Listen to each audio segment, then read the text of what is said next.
Hello and welcome. I'm Michael, the owner and developer of License Manager Pro.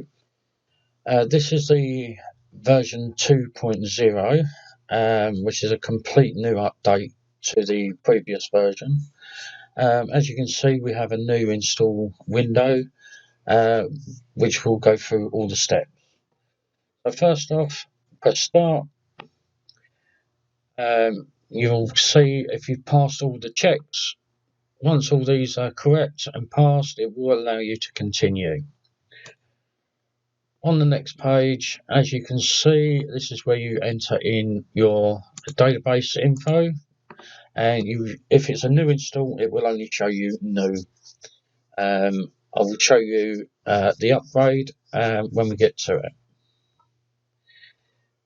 Continue, and here you can set the admin username and password. Whereas before it would be automatically given to you, which would have been admin and admin password. Now you can actually create your own admin login as you install the system. Click continue, and then it'll say at this stage setup wizard and attempt to create all the required databases. Once that is complete, it will show that we've created the config file. It's asking you to remove the install folder, which you don't want to do if you do have an upgrade. Click on start again for the upgrade and go through the same steps. This time you will see that you need to have these rewritable. Press continue.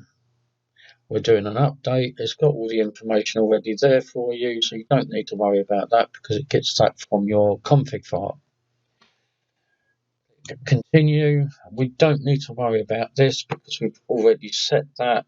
I will at a later stage take this part out.